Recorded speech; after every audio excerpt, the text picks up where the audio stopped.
স্পষ্ট বার্তা দিতে চাই আমার প্রিয় নেতা তারেক রহমানের পক্ষ থেকে, আমার দল বাংলাদেশ জাতীয়তাবাদী দলের পক্ষ থেকে। যে ধরনের অপকর্ম আওয়ামী লীগ গত 16 বছর করেছে, সেই ধরনের অপকর্ম বিএনপি পরিবারের কাউকে করতে দেওয়া হবে না।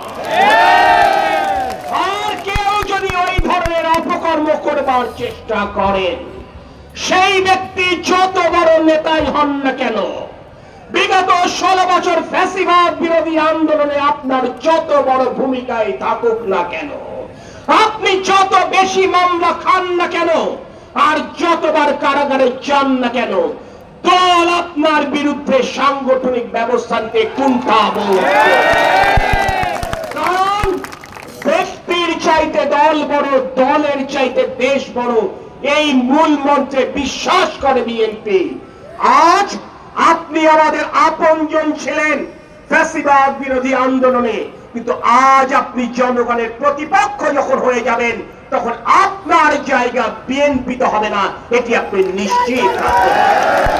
আর এই অপকর্মকারীদেরকে যারা আশ্রয় দেবেন, প্রশ্রয় দেবেন, তাদের জায়গাও ইনশাল্লাহ বিএনপিতে হবে না, এটুকু আপনারা মনে রাখতে হবে। যে দুঃশাসন উপহার দিয়েছিল আওয়ামী লীগ, আমরা বাংলাদেশের সুশাসন প্রতিষ্ঠা করতে চাই। আমরা বাংলাদেশের জনগণের প্রত্যাশা অনুযায়ী আমরা নতুন বাংলাদেশ গড়তে চাই, এবং এই বাংলাদেশ গড়বার লড়াইয়ে আমরা সমগ্র জনসাধারণকে সম্পৃক্ত করতে চাই। কারণ আমরা বিশ্বাস করি এই বাংলাদেশ এককভাবে কোনো রাজনৈতিক দলের নয়, এককভাবে কোনো সংগঠনের নয়। এই বাংলাদেশ গণতন্ত্রে বিশ্বাসী, স্বাধীনতা সার্বভৌমত্বে বিশ্বাসী সকল দেশপ্রেমিক জনতার। তাই সকলকে সাথে নিয়ে আমরা নতুন বাংলাদেশ গড়তে চাই।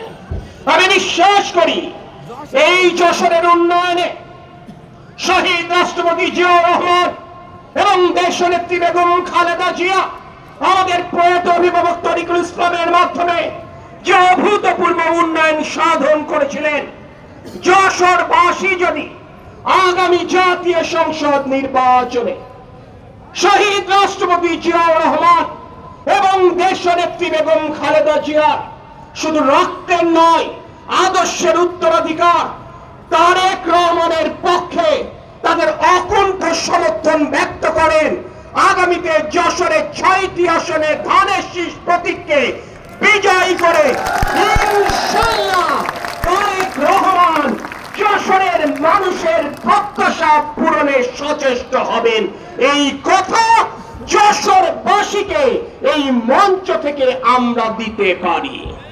প্রিয় সাথী সহযোদ্ধা বৃন্দ, নতুন বাংলাদেশ গড়বার প্রত্যয়ে পরিশুদ্ধ কর্মী বাহিনী তৈরি করবার নিয়তে আমরা সকলে আমাদের ভুল ত্রুটি শুধরে আগামীর পথ চলবার চেষ্টা করব, সেই আশাবাদ ব্যক্ত করে আমি আমার বক্তব্য শেষ করছি।